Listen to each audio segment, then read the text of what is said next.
ابو ہریرہ سے مروی ہے کہ رسول اللہ صلی اللہ علیہ وسلم نے فرمایا، جو شخص اللہ اور قیامت کے دن پر ایمان رکھتا ہے تو اس کو چاہیے کہ اچھی بات کہے ورنہ خاموش رہے، اور جو شخص اللہ اور آخرت کے دن پر ایمان رکھتا ہے اسے چاہیے کہ اپنے پڑوسی کی عزت کرے، اور جو شخص اللہ اور یوم آخرت پر ایمان رکھتا ہے اسے چاہیے کہ اپنے مہمان کی عزت کرے۔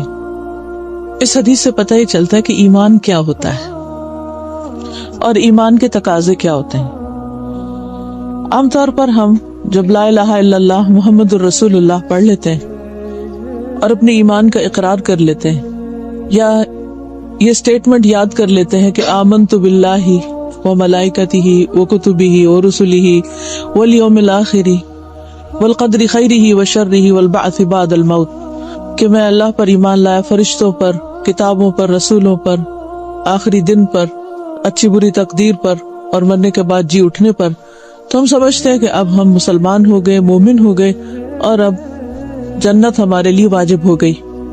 لیکن یہ تو پہلا سٹیپ ہے، اس بات کا اقرار کرنا، دل سے ماننا اور زبان سے اس بات کو بولنا، دس از فرسٹ سٹیپ۔ ابھی تو راستہ شروع ہو رہا ہے، ابھی تو سفر شروع ہو رہا ہے ایمان کا۔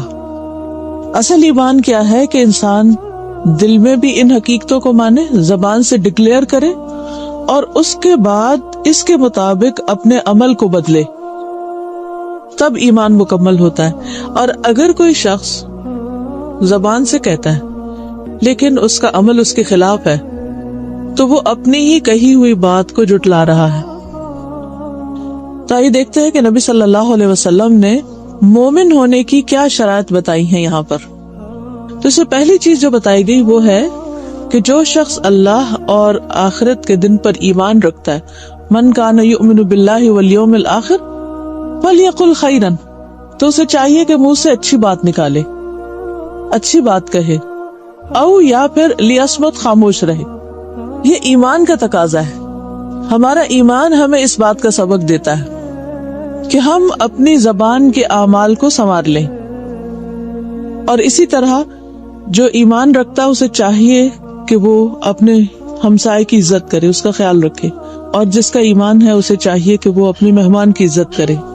جو شخص اس طرح کا ایمان رکھتا ہو اس کا ایمان اللہ تعالیٰ کو بھی پسند ہے، اللہ تعالیٰ کے ہاں بھی قبول ہے، اور اس کے بندوں کے لیے بھی خیر و برکت اور سلامتی کا باعث ہے۔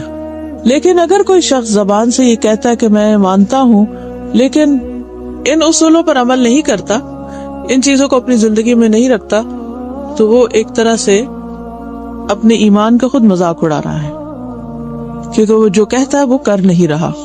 جہاں تک اس بات کا تعلق ہے کہ زبان سے اچھی بات نکالے، فَلْيَقُلْ خَيْرًا، خیر کی بات کرے یا پھر چپ رہے۔ تو خیر کا کیا مطلب ہے؟ بھلی بات کا مطلب کیا ہے؟ تو خیر کی دو قسمیں ہوتی ہیں۔ نمبر ایک کہ وہ بات بذات خود اچھی ہو، جیسے اللہ کا ذکر ہے، تسبیحات ہیں، اللہ کی حمد و ثنا ہے، قرآن مجید کی تلاوت ہے، نفع مند علم سکھانا ہے، نیکی کا حکم دینا ہے، برائی سے روکنا ہے، یہ سب کچھ فی ذات ہی اچھا ہے۔ کہ مثلا اگر کوئی سبحان اللہ، الحمدللہ، اللہ اکبر پڑھ رہا ہے یا قرآن کی کوئی سورت تلاوت کر رہا ہے تو کوئی بھی شخص یہ نہیں کہہ سکتا کہ یہ کوئی غلط بات کر رہا ہے، ہر ایک کہے کہ بہت اچھی بات ہے۔ لیکن بعض باتیں قرآن کی آیات نہیں ہوتی، ذکر کے الفاظ نہیں ہوتے، وہ کوئی دنیا کی بات ہوتی، کوئی فائدہ مند بات ہوتی، اور اس کے پیچھے کہنے کا مقصد یا جو نیت ہے وہ بھی اچھی ہوتی، تو وہ بات بھی اچھی ہوتی۔ یعنی نمبر ایک کیا ہے کہ جو قرآن اور حدیث کے الفاظ ہیں، یہ ذکر اذکار ہیں، یہ اچھی بات ہے۔ اور نمبر دو، جس کے پیچھے مقصد اچھا ہے۔ بعض اوقات جب انسان اچھے نیت اور اچھے مقصد کے ساتھ کسی کو کوئی مشورہ دیتا ہے، کسی کا غم دور کرتا ہے، کسی کا خیال رکھتا ہے، کسی کی وحشت دور کرتا ہے، کسی کے لیے کوئی آسانی پیدا کرتا ہے، یا اس کے دل میں کوئی خوشی پیدا کرتا ہے۔ بعض اوقات آپ دیکھیں کہ ہلکے پھلکے جوکس جو ہوتے ہیں وہ کس لیے ہوتے ہیں؟ کہ دوسرا شخص خوش ہو جائے، اس میں کوئی جھوٹ نہیں ہوتا، کوئی غلط بیانی نہیں ہوتی، لیکن نہ تو وہ قرآن کی آیت ہوتی ہے، نہ وہ کوئی حدیث ہوتی ہے، مگر وہ بات اچھی ہوتی ہے کیونکہ اس کے کہنے کے پیچھے نیت اچھی ہے۔ اور نیت کیا ہے کہ دوسرے کو خوش کر دیا جائے، تو یہ بات بھی اچھی ہے۔ تو ایک ہے الخیر فی ذاتہ اور ایک ہے الخیر لغیرہ۔ رسول اللہ صلی اللہ علیہ وسلم نے فرمایا کسی کو نیکی کرتے وقت معمولی نہیں سمجھنا چاہیے، خواہ اپنے مسلمان بھائی کو کھلے دل سے ملنا، کھلی پیشانی کے ساتھ ملنا، کشادہ چہرے کے ساتھ یعنی اسمائل کرتے ہوئے، اور خواہ کسی تنہا انسان کی گھبراہٹ اس کے ساتھ رہ کر دور کرنا، تو یہ بھی خیر کی بات ہے۔ مثلا بعض اوقات کسی کا کوئی عزیز پیارا دوست رشتہ دار قریبی رشتوں میں سے کسی کا شوہر یا بیٹا یا کوئی بہن بھائی اس کا فوت ہو جاتا ہے، تو اس کے بعد وہ بہت غم کا شکار ہو جاتا ہے انسان، یا ڈپریشن میں جانے لگتا ہے یا تنہائی کا شکار ہو جاتا ہے۔ بعض بہت عزیز پیارے رشتے جب دنیا سے چلے جاتے ہیں تو آپ نے دیکھا ہوگا یہاں بھی بہت سے لوگ بالکل اکیلے ہو جاتے ہیں، ہسبینڈ وائف رہ رہے ہیں، کوئی ایک چلا گیا تو ایک رہ گیا پیچھے، اب بچے اپنی اپنی زندگی میں ہیں، اب ماں باپ کا دل ہوتا ہے کہ جہاں ان کی اپنے آرام کی جگہ وہیں پر رہے، اور بچوں کا کیا دل چاہتا ہے کہ جو ان کی کنوینئنس کی جگہ ہے وہ اس میں رہے، تو زندگی بہت مشکل ہو جاتی ہے بعض اوقات۔ اسی طرح کئی دفعہ تو اپنے رشتہ دار ہوتے ہیں، جان پہچان کے لوگ ہوتے ہیں، کئی دفعہ غیر ہوتے ہیں، اور کئی دفعہ نان مسلم ہوتے ہیں۔ اب مثلاً آپ کو یہ معلوم ہے کہ آپ کے نیبر میں کوئی نان مسلم ہے، کوئی خاتون ہے، اکیلی ہیں، کوئی ان کے بچے نہیں، کوئی ان کے عزیز رشتہ دار نہیں، یہاں کوئی ان کا خیال رکھنے والا نہیں، تو اگر آپ اپنے وقت کا کچھ حصہ نکال کے ان کی خیر خبر معلوم کر لیتے ہیں، ان کے پاس جا کر کوئی بات کر دیتے ہیں، ان کی کوئی مدد کر دیتے ہیں، تو یہ ساری چیزیں خیر کی شمار ہوگی۔ خیر کا دائرہ بہت وسیع ہے، ضروری نہیں کہ وہ صرف مسلمان کے ساتھ ہو، خیر کسی کے ساتھ بھی کی جا سکتی، کوئی بھی لیونگ بینگ جو ہے اس کے ساتھ اچھا سلوک کرنا وہ خیر میں شامل ہو جاتا ہے۔ پھر اسی طرح جب پڑوسی کی بات آتی ہے، نیبرز کی بات آتی ہے، تو اس میں وہ نیبر بھی شامل ہیں جو پرماننٹلی آپ کے ساتھ رہ رہے ہیں، وہ نیبر بھی شامل ہوتے ہیں جو آپ کے پاس تھوڑی دیر کے لیے بیٹھتے ہیں۔ مثلا اگر آپ جو لوگ آپ سے چیئرز پہ بیٹھے ہیں تو ان میں سے ہر ایک بیٹھنے والا دوسرے کا نیبر بن رہا ہے، جار بالجنب، پہلو کا ساتھی، کمپینین۔ آپ مثلا بس میں ٹریول کر رہے ہیں، گاڑی میں جا رہے ہیں، کہیں جا رہے ہیں، کوئی شخص جو آپ کے ساتھ بیٹھا ہے وہ سب اسی میں آ جاتے ہیں، وہ آپ کے نیبرز بن جاتے ہیں تھوڑی دیر کے لیے، اور کچھ لوگ زیادہ دیر کے لیے۔ تو یہاں پر کیا کہا جا رہا ہے کہ اس کی عزت کرو، اس کا احترام کرو، یعنی جب کبھی بات چیت کرنی پڑے، کوئی معاملہ کرنا پڑے، تو اس میں روڈنس نہ ہو، اس میں احترام کا معاملہ ہو، اچھا معاملہ ہو، خیر کا معاملہ ہو۔ اب ہوتا یہ کہ بہت دفعہ انسان کو جب انسانوں کے ساتھ واسطہ پڑتا ہے تو ضروری نہیں ہوتا کہ ہر چیز میں 100% دو لوگ اتفاق کریں، کیونکہ اللہ تعالیٰ نے ہر ایک کی عقل سمجھ مختلف رکھی ہے، اس لیے ہر ایک کا انداز سوچنے کا، کام کرنے کا مختلف ہوتا ہے۔ تو بہت دفعہ ایسا بھی ہوتا ہے کہ جب کوئی شخص ہماری سوچ سے مختلف کا ہوتا ہے یا اختلاف رائے ہوتا ہے بعض اوقات، تو اس میں ہم دوسرے کے نقطہ نظر کو سمجھتے نہیں یا پھر اس کو پازیٹیولی نہیں لیتے، جس کے نتیجے میں اختلاف بڑھتا ہے۔ جب اختلاف بڑھتا ہے تو بعض اوقات احترام کی حدیں پامال ہو جاتی، تو ہر مسلمان پر لازم ہے کہ وہ دوسرے مسلمان کا احترام کرے، اس کے ساتھ ڈیسنٹ رویہ اختیار کرے، غصے کا شکار نہ ہو، کیونکہ غصہ شیطان کی طرف سے ہوتا ہے اور شیطان انسان کا دشمن ہے، اور شیطان کیا چاہتا ہے کہ لوگوں کے تعلقات آپس میں خراب رہے۔ اسی لیے اللہ سبحانہ وتعالیٰ قرآن مجید میں ہمیں کیا حکم دیتے ہیں؟ قُل لِعِبَادِي يَقُولُ الَّتِي هِيَ أَحْسَنُ إِنَّ الشَّيْطَانَ يَنزَغُ بَيْنَكُمْ، قل کہہ دیجئے لِعِبَادِي میرے بندوں کو، یقولو وہ کہیں، الَّتِي هِيَ أَحْسَنُ وہ بات جو اچھی ہو، یعنی جب بات کریں تو اچھی بات کریں۔ کیوں؟ اس لیے کہ ان الشیطان ینزغ بینکم، شیطان تمہارے درمیان پھوٹ ڈلواتا ہے، اور اس پھوٹ کا آغاز کہاں سے ہوتا ہے؟ ایک دوسرے کو رسپیکٹ نہ دینے سے، ایک دوسرے کے ساتھ اچھی طرح بات نہ کرنے سے۔ تو اس لیے یہ معمولی بات نہیں، یہ ایمان کا تقاضا ہے۔ اگر ہم اچھی طرح بات نہیں کریں گے، احترام نہیں دیں گے، تو اس سے ایمان میں خلل واقع ہو جائے گا، جڑیں ہل جائیں، بنیادیں ہل جائیں گی۔ اب آپ دیکھیے کہ ایک شخص اللہ کے سامنے جا کر کھڑا ہوتا ہے اور ایک ناقص ایمان کے ساتھ، تو اس کی کیا ویلیو ہوگی، کیا قدر و قیمت ہوگی.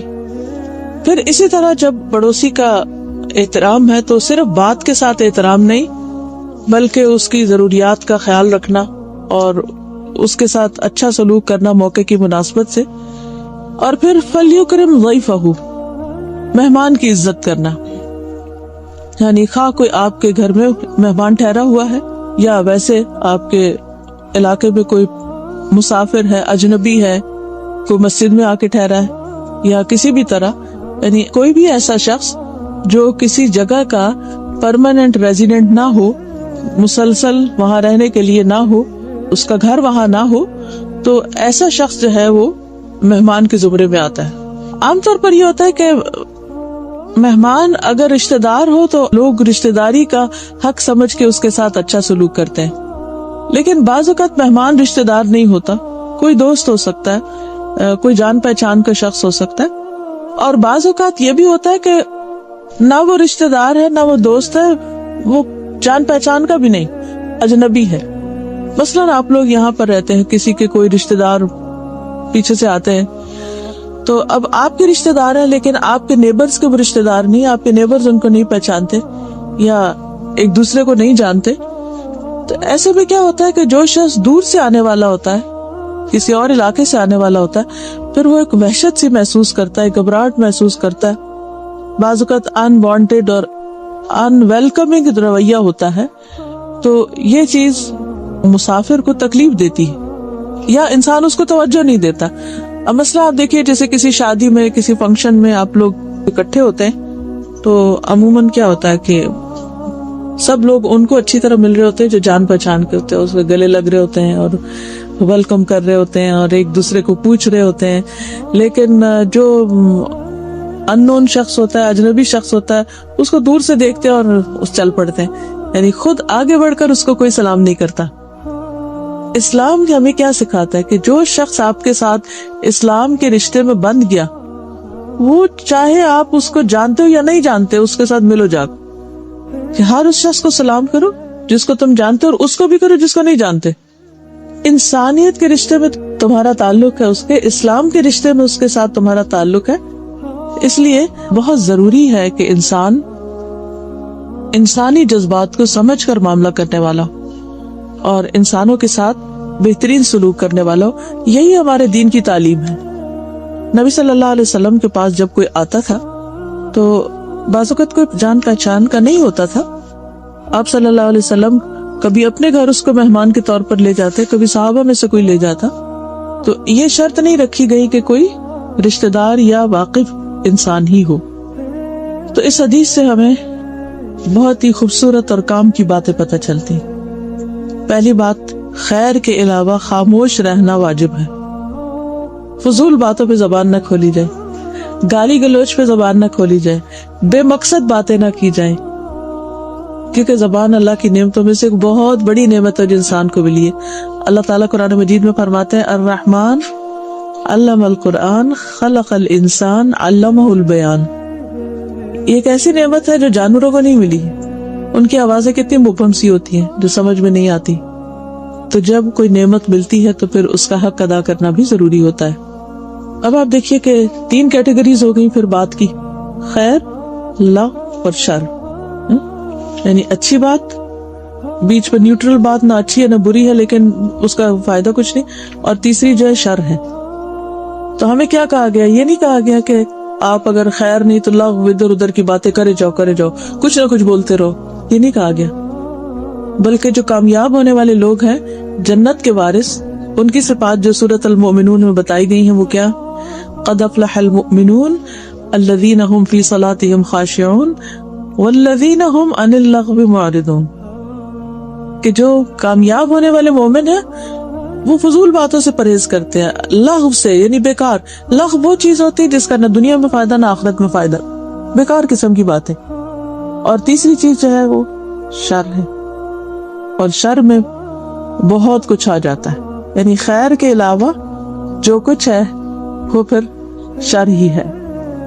اب خیر کی بات تو مطلوب ہے، اگر کسی کو خیر کی بات کوئی آتی ہے تو اسے کرتے رہنا چاہیے، لیکن اس کا بھی ایک موقع محل ہوتا ہے، ہر وقت ہی نہیں کرنی چاہیے. اپنے طور پر اب ذکر اللہ کا کرتا رہے تو ٹھیک، ورنہ لوگوں کو بہت زیادہ آیات اور احادیث ہر وقت سنا کے ان کو بیزار نہیں کرنا چاہیے، خاص طور پر جب وہ سننے کے موڈ میں نہ ہو، کیونکہ اس سے قرآن پاک کی بے ادبی ہوتی کہ کوئی اس کو لینا نہیں چاہتا، کوئی اس کو سننا نہیں چاہتا، اور آپ بے وجہ اور بے وقت سنائے چلے جا رہے ہیں. پھر اس میں آپ دیکھیے کہ اگر آپ اپنی بات کو ویلیو کریں کہ آپ کی بات کس کیٹیگری میں ہے، مثلاً کیا وہ سونے جیسی بات ہے، یا چاندی جیسی ہے، یا پیتل جیسی ہے، یا ایسے مٹی جیسی ہے، کون سی ہے، کس قسم کی ہے. تو مثال کے طور پر جب آپ کی بات سونے جیسی ہو تو ضرور کریں، چاندی جیسی بھی ٹھیک ہے، لیکن بالکل مٹی جیسی بات جو دوسروں کے لیے تکلیف ہی کا باعث ہو وہ نہیں. پھر اسی طرح اگر بولنے کی قیمت سونا ہو اور خاموش رہنے کی چاندی ہو تو پھر بولنا چاہیے، لیکن اگر خاموش رہنے کی قیمت سونا ہو اور بولنا چاندی ہو تب بھی خاموش رہنا بہتر ہے، کیونکہ سونے کو پریفر کرتا ہے انسان چاندی کے اوپر. اور ویسے بھی یہ ہے کہ انسان کی جو بات ہے وہ بات کر کے گوانے والی بات نہ ہو. تو انسان ہمیشہ یہ سوچے کہ جو کچھ میں کہنے والا ہوں اس کا آگے فائدہ کتنا ہونے والا، یہ کہاں جا کے بیٹھے گی، اس کا نتیجہ کیا ہوگا. تو عقل مند وہ ہے جو سوچ سمجھ کے بولے، ضرورت کا بولے، بے وقت نہ بولے، بے فائدہ نہ بولے، اور شر کی قسم کی تو کوئی بات نہ بولے. اب آپ دیکھیں کہ شر بھی دو طرح ہے. ایک وہ شر ہے جو فی ذاتی ہی شر ہے، جیسے جھوٹ ہے، غیبت ہے، گالی گلوچ ہے، کوئی ڈاؤٹ ہی نہیں اس میں کوئی شر ہے. لیکن کچھ اچھی باتیں جن کا مقصد پیچھے غلط ہے، یعنی بظاہر دیکھنے میں اسٹیٹمنٹ میں نہ جھوٹ ہے نہ غیبت ہے نہ کچھ، لیکن جو کہنے والا ہے وہ کیا اس مقصد سے رہا ہے کہ وہ کسی کو ذلیل کرے، کسی کو تانا دے. کہنے کو سینٹینس بالکل اسٹریٹ فارورڈ سینٹینس، لیکن وہ کسی کو اس طرح سنا رہا ہے کہ اس کو اذیت دے. عام بندے کو نہیں پتا، لیکن جس کو سنا رہا ہے اس کو خوب پتا ہے کہ کس کو سنا رہا ہے، اور اس نیت سے سنا رہا ہے کہ اس کو ٹارچر کرے. اگر یہ نیت نہیں تو پھر اللہ کے ہاں وہ شر نہیں لکھا جائے گا، لیکن اگر نیت ہے کہ دوسرے کو ذلیل کرے تو یہ اس سے بدترین نیت اور اس سے بدترین بات کوئی نہیں ہو سکتی، اس سے بچنا چاہیے. پھر اسی طرح یہ ہے کہ بعض اوقات انسان کہنے کو ایک بات کہہ رہا ہوتا ہے جس کے کہنے میں کوئی حرج نہیں ہوتا، اور بظاہر دیکھنے میں دوسرے کو بڑا خوش بھی کر رہی ہوتی ہے، لیکن وہ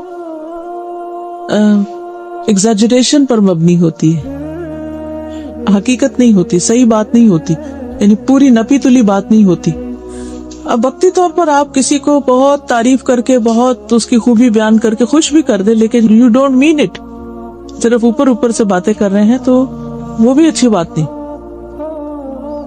تو ہر شخص پھر کہاں سے پوچھے؟ اپنے آپ سے پوچھے، کیا میں غلط بیانی تو نہیں کر رہا؟ کیا میں کسی کی اذیت کا سبب تو نہیں؟ کیا میں کسی کی سمع خراشی تو نہیں کر رہا کہ خواہ مخواہ کی باتیں کر کے دوسرے کو تنگ کر رہا ہوں؟ اور پھر یہ بھی ہے کہ کس جگہ پر کر رہے ہیں. مثلاً آپ تلاوت ہی کر رہے ہیں لیکن کسی سوئے ہوئے شخص کے پاس کر رہے ہیں، تو پھر کیا خیال ہے تلاوت لیکن سونے والے کی نیند ڈسٹرب کر رہے ہیں، ہم سونے والے کو آپ ڈسٹرب کر رہے ہیں. تو اب آپ دیکھیے کہ جب آپ سونے والے کو ڈسٹرب کریں گے تو چاہے آپ تلاوت ہی کر رہے ہو، وہ آپ کا کیا بن جائے گا، پھر ٹھیک نہیں رہے گی بات. تو اس سے بھی بچنا چاہیے. تو زمان، مکان، کوالٹی، کوانٹٹی، یہ سب میٹر کرتا ہے. کون سی بات آپ نے کس ٹائم پر کی، کس جگہ پر کی، کتنی مقدار میں کی، اور کس کوالٹی کی تھی، سونا تھی چاندی تھی. تو اگر انسان ان ساری چیزوں کو ناپ تول کے بولے پھر تو کوئی خرابی نہ ہو، کوئی جھگڑا اور فساد ہی نہ ہو. اور ایمان کا تقاضا یہی ہے کہ ایسا ہی کرو، تب ایمان مکمل ہوگا. فجر کا وقت ہے اور آپ میں تیاروں کو اٹھانا چاہتے ہیں، ایک بار کھایا، دو بار کھایا نہیں ادھرے.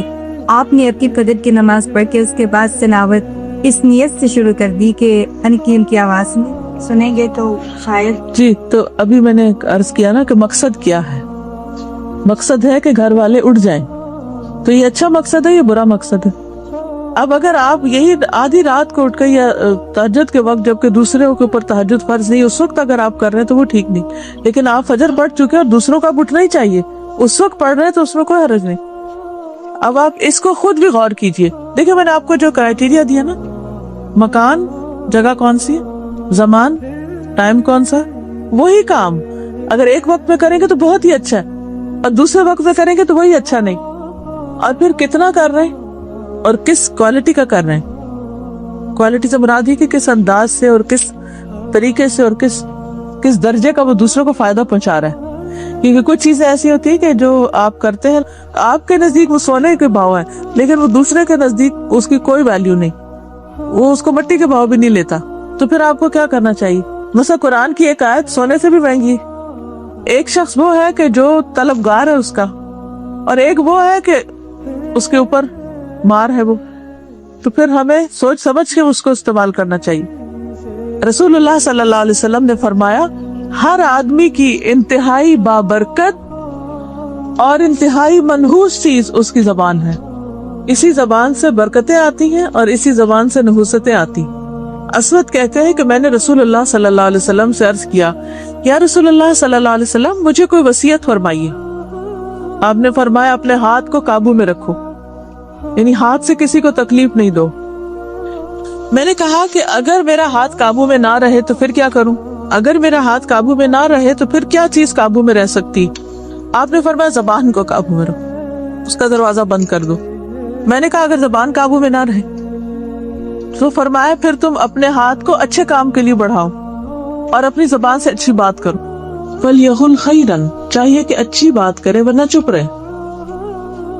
اب یہ جو باتیں تین طرح کی ہوتی ہیں، ایک خیر ہوتی ہے، ایک شر ہوتی ہے اور ایک بیچ کی لونگ ہوتی ہے، نہ وہ خیر ہوتی ہے نہ وہ شر ہوتی ہے، اس میں کوئی فائدہ نقصان کچھ بھی نہیں ہوتا، لیکن وہ بھی بیکار ہے۔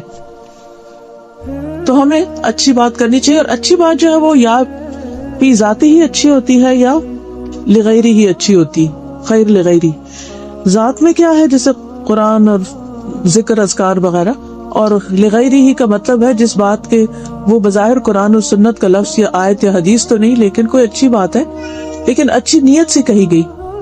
اب کوئی بھی بات اگر اچھی نیت سے نہیں کہی گئی تو وہ اچھی نہیں ہوتی۔ ہاں اگر اچھی نیت کے ساتھ آپ نے اچھی بات کہی ہے جس میں کسی کو کوئی فائدہ پہنچ رہا ہے تو وہ بات آپ کے لیے صدقہ شمار ہوگی۔ حدیث میں آتا ہے الکلمۃ الطیبۃ صدقہ، اچھی بات کرنا بھی صدقہ۔ رسول اللہ صلی اللہ علیہ وسلم نے فرمایا جہنم سے بچو آدھی کھجور صدقے میں دے کر، اور اگر کسی کو یہ بھی میسر نہ ہو، آدھی کھجور نہیں ہے اس کے پاس، تو بھلی بات کر کے، اچھی بات کر کے بھی جہنم سے بچا جا سکتا ہے، کیونکہ وہ صدقہ ہے۔ کچھ لوگوں کے پاس مال ہوتا ہے، کچھ لوگوں کے پاس علم ہوتا ہے، کسی کے پاس حکمت ہوتی ہے، کوئی اچھا مشورہ ہوتا ہے، تو جب آپ صحیح وقت میں صحیح جگہ پر صحیح بات کرتے ہیں اور اس سے دوسرے کو فائدہ پہنچ جاتا ہے، کسی کا غم دور ہو جاتا ہے، کسی کی پریشانی دور ہو جاتی ہے، کسی کو کوئی راہ مل جاتی ہے، تو اس سے اس شخص کو جو فائدہ پہنچے گا وہ سارا آپ کے حصے میں ثواب لکھ لیا جائے گا، کیونکہ آپ اس کا ذریعہ بنے، آپ اس کا سبب بنے۔ پھر اسی طرح اچھی بات انسان جب زبان سے نکالتا ہے اور انسان کو بعض اوقات پتہ ہی نہیں ہوتا کہ وہ کتنی ویلیوبل بات ہے اور اس کا دھیان بھی اس طرف نہیں جاتا، تو اللہ سبحانہ تعالیٰ اس کی وجہ سے اس کے بے پناہ درجات بڑھا دیتا ہے۔ اسی طرح بعض اوقات انسان کو ایسی بات زبان سے نکالتا ہے، اس کو خیال بھی نہیں ہوتا کہ یہ کوئی بہت بری بات ہے، لیکن اس کی وجہ سے انسان جہنم کی گہرائیوں میں چلا جاتا ہے۔ تو ہمیشہ انسان سوچ سمجھ کے بات کرے۔ رسول اللہ صلی اللہ علیہ وسلم نے فرمایا کوئی شخص اللہ کو راضی کرنے والی ایک بات کرتا ہے جو اللہ تعالیٰ کو خوش کر دیتی، وہ نہیں سمجھتا کہ اس کا اثر وہاں تک ہوگا جہاں تک ہو جاتا ہے حقیقت، کہاں تک وہ بات فائدہ دے جاتی۔ اس بات ہے صرف بات، لیکن اس بات کی وجہ سے اللہ تعالیٰ قیامت تک کے لیے اس بندے کے حق میں اپنی خوشنودی لکھ دیتا ہے، میں اس بندے سے راضی ہو گیا۔ تو اس لیے یہ جو ٹول ہے نا ہمارے پاس زبان کا، یہ کوئی معمولی چیز نہیں ہے، وہ بہت بڑی چیز ہے۔ اب ڈیپینڈ کرتا ہے کہ ہم اس کو استعمال کیسے کرتے ہیں۔ ایک اور حدیث میں آتا ہے کہ سلام عام کرنا، اچھا کلام کرنا ایسے اعمال ہیں جو بخشش کو واجب کر دیتے ہیں. آپ کے لیے لکھی جاتی ہے بخشش، لیکن اس کے لیے کیا ہے کہ کوئی آپ کو سلام کرے یا نہ کرے، خود آگے بڑھ کے کرے، اور پھر جب بات کرے تو اچھی طرح بات کرے، پیار سے بات کرے. ہانی بن یزید کہتے ہیں میں نے کہا اے اللہ کے رسول صلی اللہ علیہ وسلم کون سی چیز جنت کو واجب کرتی، یعنی کوئی ایسی چیز ہو بس مجھے گارنٹی مل جائے کہ جنت میں پہنچ جاؤ. آپ نے فرمایا بس تم عمدہ کلام اور کھانا کھلانے کو لازم پکڑ لو، اگر واقعی جنت میں جانا چاہتے ہو تو یہ 2 کام کرو. رسول اللہ صلی اللہ علیہ وسلم جب سب سے پہلے مدینہ میں تشریف لے گئے تو آپ نے جو پہلی تعلیم دی تھی، جس کو سن کر عبداللہ بن سلام مسلمان ہو گئے تھے، وہ کیا تھی کہ لوگوں سلام پھیلاؤ، اچھی گفتگو کرو، رشتہ داریوں کو جوڑو، اور راتوں کو جب لوگ سو رہے ہوں تو تم قیام کرو، تم سلامتی کے ساتھ جنت میں چلے جاؤ گی. ایک اور جگہ پر آتا ہے کہ جنت میں ایسے بالا خانے نے اوپر بلند مقامات پر گھر ہیں جن کا اندر کا حصہ باہر سے اور باہر کا حصہ اندر سے نظر آتا ہے، جیسے گلاس ہاؤسز ہوتے ہیں. ایک بدو نے پوچھا یا رسول اللہ صلی اللہ علیہ وسلم یہ کس کے لیے ہیں، اتنے خوبصورت گھر کس کے ہوں گے؟ فرمایا اس شخص کے لیے جو بات اچھی کرے، ضرورت مندوں کو کھانا کھلائے، اور جب رات کو لوگ سو رہے تو صرف اللہ کے لیے تہجد کی نماز ادا کرے، تو اس کو یہ بہترین گھر ملے. اس کے برعکس اگر کوئی شر کی بات کرتا ہے تو وہ ناراضگی کی بات ہے، جہنم میں جانے کی بات ہے، بالکل اس پہ اپوزٹ بات آتی. اور لغو بھی انسان کی کامیابی کے راستے میں رکاوٹ ہو جاتی، کیونکہ نہیں پتا ہوتا کہ وہ انسان کے لیے مائنس، اس کے نیکیوں کو مائنس کر دے. اور اگر انسان کو نہیں سمجھ آ رہی کہ کیا بات کرنی تو ضروری نہیں ہوتا بولنا. بعض اوقات ہم سمجھتے ہیں کہ ہم اپنا مشورہ ہر صورت دیں، چاہے کوئی مانگے یا نہ مانگے، کوئی پوچھے یا نہ پوچھے. تو ایسی صورت میں جو اگر آپ کو خود سمجھ نہیں آ رہی کہ آپ کی بات کس طرف کو جا رہی ہے تو بہتر ہے خاموشی اختیار کی جائے، کیونکہ حدیث میں آتا ہے کہ من صمت نجا، جس نے خاموشی اختیار کی وہ نجات پا گیا. دنیا میں بھی اس کو کوئی نہیں پکڑ سکتا کیونکہ اس نے بات کہی نہیں. اور یہی وجہ ہے کہ اگر آپ کسی کی برائی نہیں کرتے، کسی پہ کوئی الزام تراشی نہیں کرتے، کسی کا برا نہیں چاہتے، تو آپ کو کوئی ڈر بھی نہیں ہوتا، کیونکہ آپ کو اپنا پتہ ہے کہ آپ نے کسی کے خلاف کوئی نفرت نہیں پھیلائی، کوئی کسی کو تنگ نہیں کیا، کسی کو ستایا نہیں، کوئی آپ کا کیا کر سکتا. انسان جب بولتا ہے اور غلط بولتا ہے تو وہ دراصل دوسرے کے ہاتھ میں اپنے خلاف ہتھیار پکڑا دیتا ہے، اب مارو مجھے. نبی صلی اللہ علیہ وسلم زیادہ تر خاموش رہتے تھے، البتہ آپ کی موجودگی میں صحابہ شعر بھی پڑھتے تھے. آپ کبھی ہنستے بھی تھے لیکن اکثر تبسم فرماتے، یعنی لوگوں کی باتیں سن کر مسکرا دیتے. کبھی ہنسی بھی آتی ہے آپ کو، لیکن زیادہ تر آپ خود اس میں، یہ نہیں کہ انہوں نے شعر پڑھنے شروع کیے تو آپ بھی شروع ہو گئے، ایسا نہیں کرتے تھے، کیونکہ آپ کا مقام کچھ اور تھا. ایک چیز ایک عام انسان کے لیے کوئی گناہ کی بات نہیں ہو سکتی، لیکن مقربین کے لیے وہ چیز پسندیدہ نہیں ہو. وہ کہتے ہیں نا کہ حسنات الابرار سیئات المقربین. حسنات الابرار یعنی جو عام نیک لوگ ہیں ان کی جو نیکیاں ہوتی ہیں بعض اوقات وہ مقربین کے حق میں سیئات ہوتی ہیں. جو اللہ کے مقرب پسندیدہ بندے ہوتے ہیں ان کو وہ زیب نہیں دیتی. پھر اسی طرح رسول اللہ صلی اللہ علیہ وسلم نے فرمایا جس نے اپنے غصے پہ قابو پا لیا اللہ تعالیٰ اس سے اپنا عذاب روک لے گا. یعنی جس نے اپنی زبان کنٹرول کی، غصہ کنٹرول کیا، اللہ تعالیٰ اس سے آگ کو کنٹرول کر دے گا، روک دے گا. اور جس نے اپنی زبان کی حفاظت کی اللہ تعالیٰ اس کے عیبوں پر پردہ ڈال دے گا، اس کے عیب پوشی کرے گا. نبی صلی اللہ علیہ وسلم نے فرمایا اللہ تعالیٰ اس بندے پر رحم فرمائے جس نے کوئی بات کی تو فائدے کی اور اگر وہ خاموش رہا تو سلامت رہا. یعنی بولتا ہے تو فائدے کا بولتا ہے، ورنہ چپ رہ کے سلامت رہتا ہے. صوبان کہتے ہیں کہ رسول اللہ صلی اللہ علیہ وسلم نے فرمایا خوشخبری ہے اس کے لیے جس نے اپنی زبان پہ قابو پا لیا، اسے اس کے گھر نے کشادگی اور گنجائش دی، یعنی اس کے گھر میں اس کے لیے موضوع ٹھکانا ہے، اور وہ اپنے گناہ پر رویا تو ایسا شخص جو ہے اس کے لیے خوشخبری، یعنی بہترین کردار کا مالک ہے. پھر ہمسایوں کی بات آتی تو ہمسایوں کا کیا ہے کہ رسپیکٹ دینا، ان کو ان کے حقوق کا خیال رکھنا، ان کو اہمیت دینا، امپورٹنس دینا. ضرورت کے وقت ان کے کام آنا. اسی طرح انسان کی خوش قسمتی کی 4 چیزیں، 4 علامتیں: نیک بیوی، کھلا گھر، نیک ہمسایہ، اچھی سواری.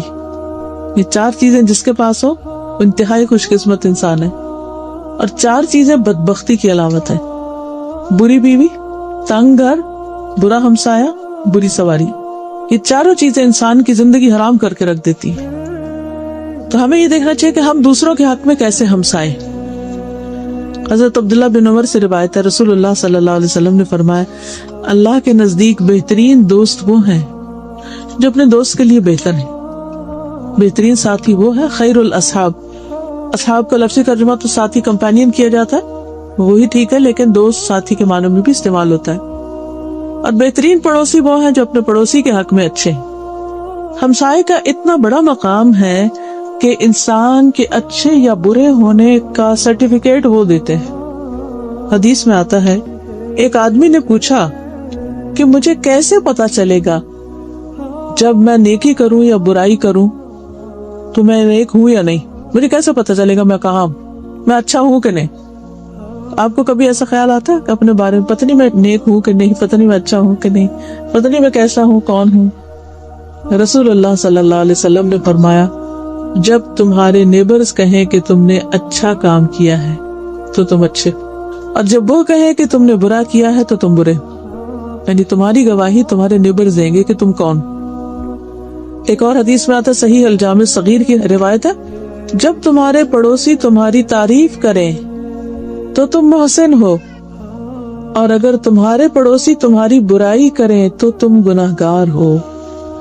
اپنا مقام اپنے پڑوسی کی نظر میں پہچانو. نیبر سے پوچھو کہ کون. ہو سکتا ہے آپ کہیں کہ ہمارے تو نیبرز جو ہیں وہ نان مسلمز ہیں، ہمارا کوئی سلام دعا نہیں ان سے، ہم نہیں جانتے وہ کون ہے، وہ نہیں جانتے ہم کون ہیں. لیکن اس کے باوجود بھی لوگ آپ کو جانتے ہوتے ہیں. آپ اپنا گاربیج کہاں پھینکتے ہیں، آپ اپنا لان کب موو کرتے ہیں، کب کیا صفائی کرتے ہیں، کیا نہیں کرتے، گھر میں شور ہنگامہ کیا کرتے ہیں، اگر اوپر نیچے رہتے ہیں تو کیسے رہتے ہیں، بیسمنٹ میں جو رہتے ہیں وہ آپ کے بارے میں کیا کہتے ہیں. یعنی وہ کوئی نہ کوئی اوپینین آپ کے بارے میں ضرور رکھتے ہیں. تو سوچئے ان کا اوپینین کیا ہے آپ کے بارے میں، کہ آپ کون ہیں. اسی طرح ہسبینڈ وائف ایک دوسرے کے لیے کمپینین ہے، ساتھی، ایک دوسرے کے نیبر ہی ہیں ایک طرح سے وہ بھی. تو آپ صلی اللہ علیہ وسلم نے کیا فرمایا کہ تم میں سے بہترین وہ ہیں جن کے اخلاق اچھے ہوں، اور ان کے اخلاق اچھے ہیں جو اپنے گھر والوں کے لیے اچھے. اگر کسی کا اخلاق اپنے گھر میں اچھا نہیں، گھر والوں کے ساتھ وہ بدتمیزی کرتا ہے، گھر والوں کے ساتھ بد اخلاقی کرتا ہے، تو وہ حقیقت میں اچھا نہیں. رسول اللہ صلی اللہ علیہ وسلم نے فرمایا، حسن اخلاق اور اچھی ہمسائیگی شہروں کو آباد کرتی ہے اور عمر میں اضافے کا باعث بنتی ہے. لمبی زندگی ملتی ہے ان لوگوں کو جو اچھے اخلاق والے اور اچھے ہمسائے ہوتے ہیں.